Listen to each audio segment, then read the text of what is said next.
is the McLaren Artura, and it's a car launching with a fair bit of pressure on its shoulders. This is the first truly all-new McLaren in nearly a decade. Brand new structure and a brand new V6 hybrid powertrain, which is going to go into all of the next generation of McLaren models. Can McLaren 2.0 be as pure and as exciting as the cars that have come before? We're here in Spain to find out if all that pressure has created a diamond.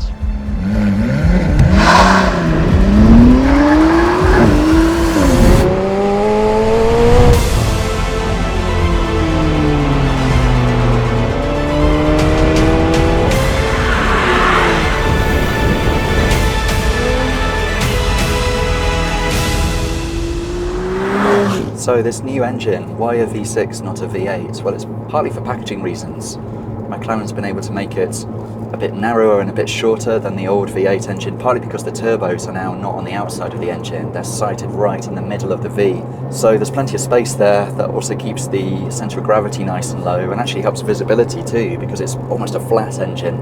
I can really see well behind me. Whether it's an exciting car to listen to, I don't know, V6s don't always sound wonderful, and I'm not sure this is an engine note for the ages, but even so,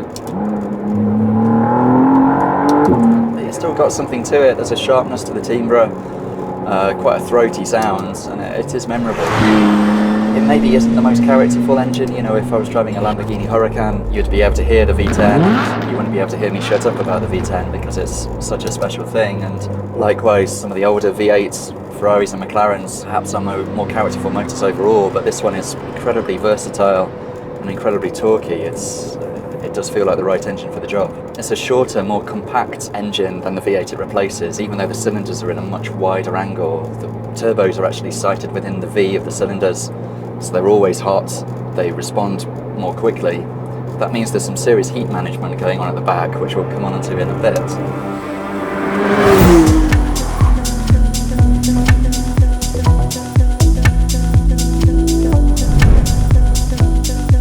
Okay, let's take a look at the Artura up close. It may look familiar, it carries over a lot of the design cues from the older Sport Series models, but this is a brand new car, brand new body, brand new structure, brand new powertrain.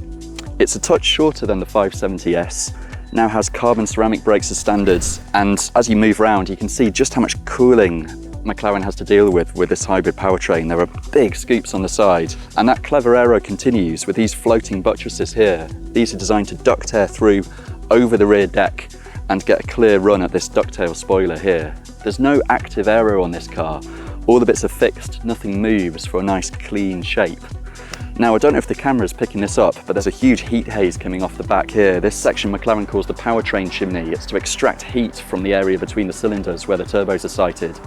Without that, it would get up to 900 degrees C in there, but with the chimney in place, extracting all that hot air, McLaren says it gets down to around 240 degrees, still pretty toasty.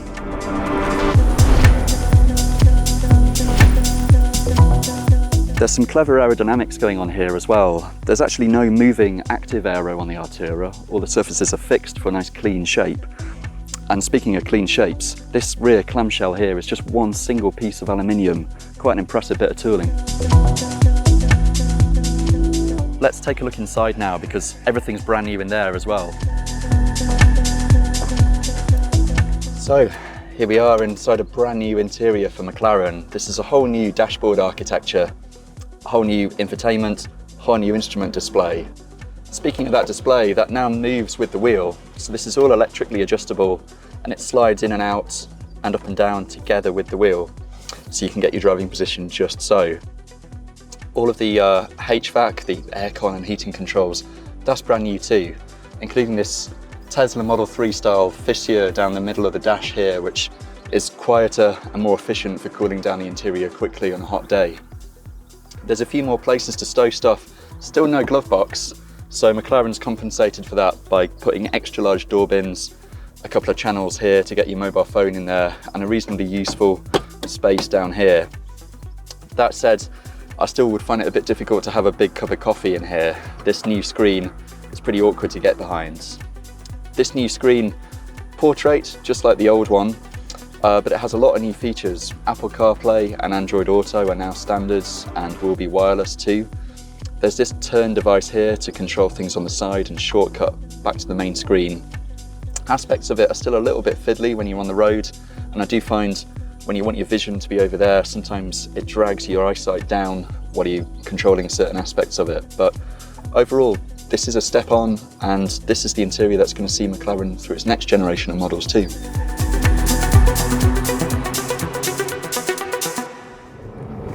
Do you hear that? Yeah, exactly. No engine. We're in full electric mode at the moment, which maybe I'm going soft or something, but there's something quite relaxing about driving a supercar in this silent EV running. And the nice thing is when you do get to a village that's scattered through these amazing canyon roads in Spain, you sort of feel like you're being socially responsible. You know, normally it feels a bit antisocial if you're in a noisy supercar running through a sleepy little town, but in the Artura they stay sleepy. People really don't know you're coming, and in fact normally you'd have camera phones swabbing rounds and you'd feel like a minor celebrity.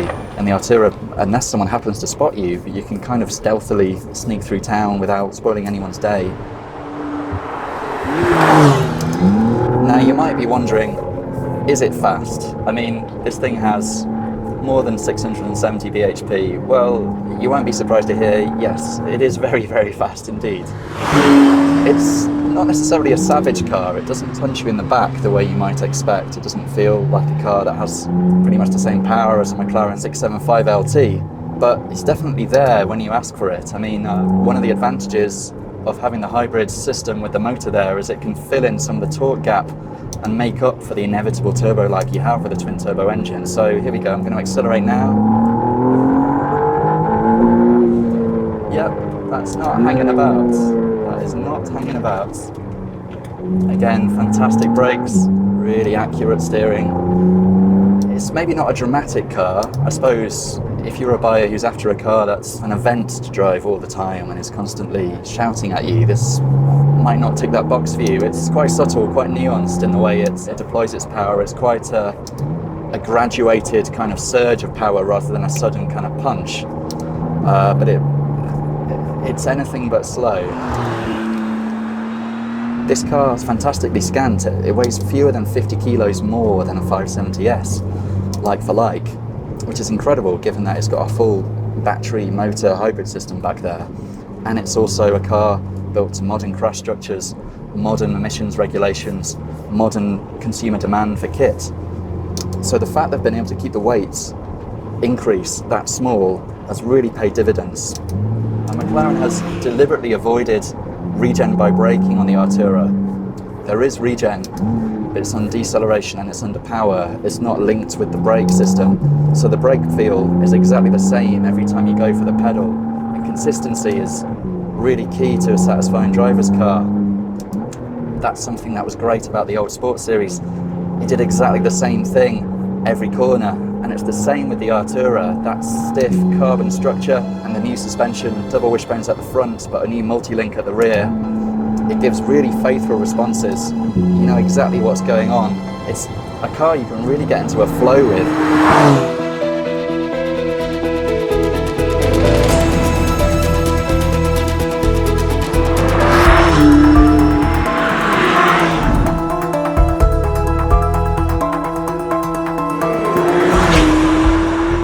So we know the Artura handles really well on the road. Now we're going to try it on the track, where there's a bit more space to push it safely. And we're at the fantastic Ascari race resort here in southern Spain. We're actually into a different car now. We've swapped into a different McLaren Artura. The only difference between this and the car we've been driving on the road is that this car is on Pirelli P0 Corsa tyres, which are a little bit stickier, and it has these full track harnesses and the optional Club Sport seats, which are going to grip me a bit tighter. We're running in track mode, so the motor's there purely to act as a boost, to fill in some of the torque gaps from the turbos and to make the response that much more instant. And I tell you what, even just a few corners in, I mean, it's definitely a McLaren. All sorts of memories are flooding back to me of driving 570S on track and 720S, just letting the tyres come up to temperature, which won't take long. They're definitely going to be getting hot today. So let's press on a bit. Fourth gear, onto the brakes. Great brake feel. There's no regen on the brake pedals, so it's just consistent all the time. There we go. Little slide on the way out. One of the real strengths of McLaren is the fact that you have such consistent controls. And pressing the brakes, it's much like a racing car. There's hardly any dead zone in the pedal. You need a good firm press on it. This Ascari circuit has this incredible blend of corners. Most of them are blind, just to make life interesting. So it's great to have a friendly car to learn the circuit in, and it's exactly what this Artura is. One of the big things that's striking me about this car is how neutral it is. It stays very stable under braking, and one of the reasons McLaren has changed the suspension design at the rear compared with its previous double wishbone cars is to have a bit more toe stiffness, keep it nice and stable under braking, and you really do feel that. This is not a heavy car. It weighs fewer than 50 kilos more than an equivalent 570S, which is just an incredible achievement by McLaren and its engineers. And how stiff the structure is really helps as well. You get this faithful feedback all the time. It's good over the curbs as well, and you can trail the brakes if you want to. Now, unlike its sort of bigger brother 720, this car doesn't have the interconnected dampers. It's regular adaptive dampers. But whereas on the road I found the damping a little bit sort of bouncy in places, the car would kind of sit up a little bit more quickly than I'd like it to. Here on the circuit there are bumps, but nothing too bad, and the car feels really at home actually, and hard onto the brakes. There we go, that's about as tough a braking test as you're going to get, braking over a crest that's going to upset the car, and super stable and really controllable on the power. Now, part of the reason for that is the E-diff.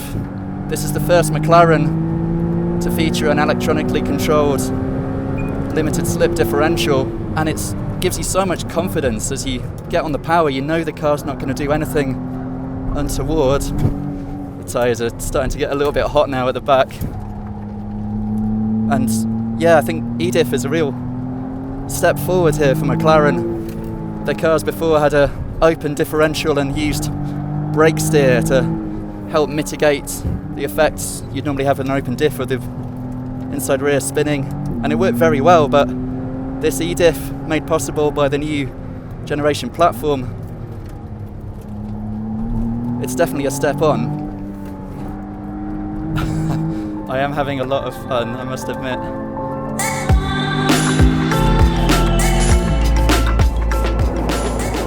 So I'm coming towards the end of my time now with the Artura, and I'm going to be sorry to say goodbye to it. It's a car that left me initially not cold, that's too strong a term, but it didn't knock my socks off the way some McLarens have in the past, and I didn't necessarily desperately crave to own one the way I still really would love to own a 570S. That's still something of a dream car for me, and this didn't immediately have the same impact, but over the course of nearly 400 miles, it's really showed a great breadth of talents, and it's a nuanced car that really rewards spending time with. It's proved to be great fun on the race circuits, handled brilliantly, easy to drive in the city, easy to park, can carry plenty of luggage, although I would warn you against putting your lunch in the boot. There were some pretty warm sandwiches when we came to eat them. But it is usable, it is practical. Even if I feel the design's maybe just a touch conservative, it still looks $1 million. It's still a jaw-dropping supercar, and it's turned plenty of heads here in southern Spain. It's certainly quick, no question of that, even if the powertrain is perhaps less savage than the V8 in previous McLarens and less charismatic than a 911 GT3's flat 6 or a Lamborghini Huracan's V10 I should say. It's still got a lot of muscle and a lot of bandwidth with that electric-only capability.